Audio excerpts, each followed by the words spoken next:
Welcome to The Explainer.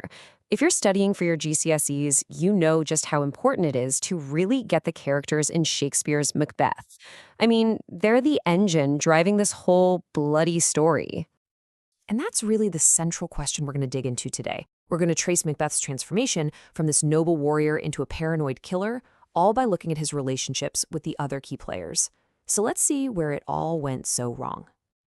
You know, to really understand how far Macbeth falls, you have to appreciate just how high he started. The play doesn't kick off with a villain, it starts with a hero. Now, Shakespeare does this for a very specific reason. He introduces us to a man called Valor's Minion, basically the champion of Scotland. He builds him up, making him this incredible hero, which makes his eventual fall from grace that much more shocking and, well, tragic. And this brings us to a huge concept you'll need for any exam, the tragic hero. Macbeth is the textbook example, really. He's a great man who was ultimately brought down by one single fatal flaw, what the ancient Greeks called hamartia.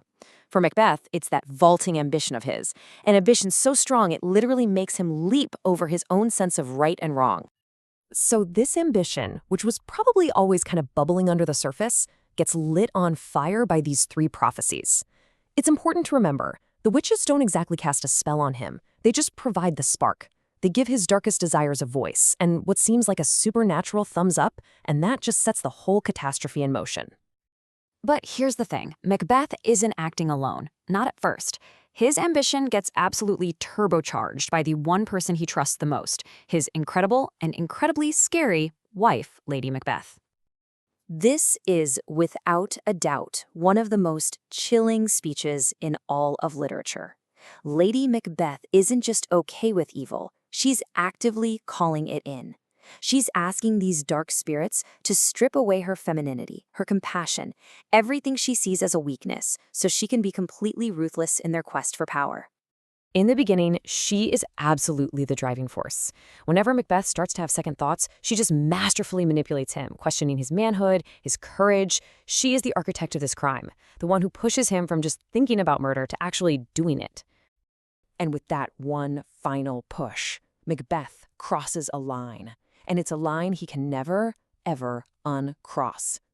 You see, murdering King Duncan isn't the end of his ambition. It's just the beginning of his tyranny.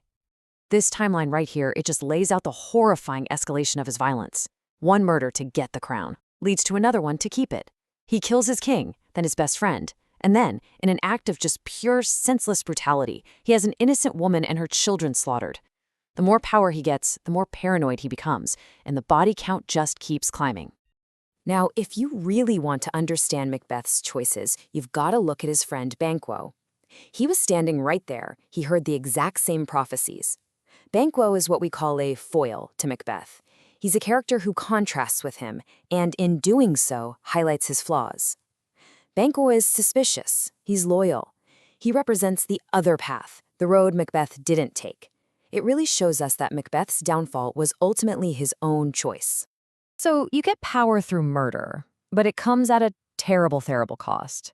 Macbeth and Lady Macbeth, they might have the crown on their heads, but they've completely lost their peace of mind. That ambition they shared is quickly replaced by guilt. A guilt that they share, but that also drives them apart. And their guilt shows up in very different, but equally destructive ways. For Macbeth, it's instant. He starts hearing voices, he sees the ghost of Banquo sitting at his dinner table. Lady Macbeth, on the other hand, she tries to just bottle it all up, but it eventually erupts, driving her into madness in that famous sleepwalking scene where she just cannot wash the imaginary blood off her hands. And this line is just brilliant because it perfectly captures that theme of appearance versus reality. She says this right after they've killed the king, so confident, telling Macbeth to just wash his hands and get over it. The massive irony, of course, is that no amount of water could ever wash away their guilt. In the end, that one deed drowns them both. Okay, so as Macbeth gets more and more tyrannical, Scotland itself begins to weep and bleed under his rule. But the forces of good, of justice, they're finally gathering against him, and they're led by a man with a very, very personal reason to want revenge. Macduff is the perfect avenger for the story. He's not just a loyal patriot who wants to save his country. His motivation is also deeply personal. fueled by grief and rage after Macbeth murdered his entire family. He becomes the living embodiment of righteous anger, the one man destined to bring the tyrant down. Right up to the very end, in their final showdown, Macbeth is still clinging to what the witches told him.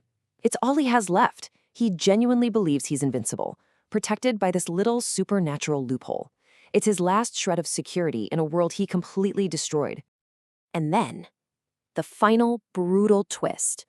Macduff reveals he wasn't born in the normal sense of the word, and in that one moment, Macbeth's confidence is completely shattered. The prophecy comes true, but not in the way he ever imagined. It's the final lesson on how evil twists the truth. Macduff kills Macbeth, and with his death, order is finally restored to Scotland. So after all of that chaos, all that blood and betrayal, what's the big takeaway for your exams? Well, the most important thing is to understand how all these character relationships are what drive the play's biggest ideas. This table is a great way to think about it for revision. You've got these key pairings. The Macbeths show us how ambition can completely destroy a partnership from the inside out. Macbeth and Banquo show two very different reactions to temptation. And, of course, Macbeth versus Macduff is that classic epic showdown between tyranny and justice. Look, if you want to get the best marks, you have to use these characters to talk about the big themes.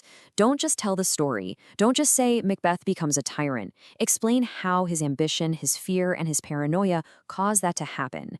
Use the key quotes we've talked about to prove your points, and always focus on the why. Why are they doing this? What are they afraid of? That's where the real analysis is. And that, right there, is the question that makes this play so brilliant and so timeless. Was it all the witches' fault? Was it Lady Macbeth's? Or did they just give permission to a darkness that was already hiding deep inside the heart of this so-called brave and noble man?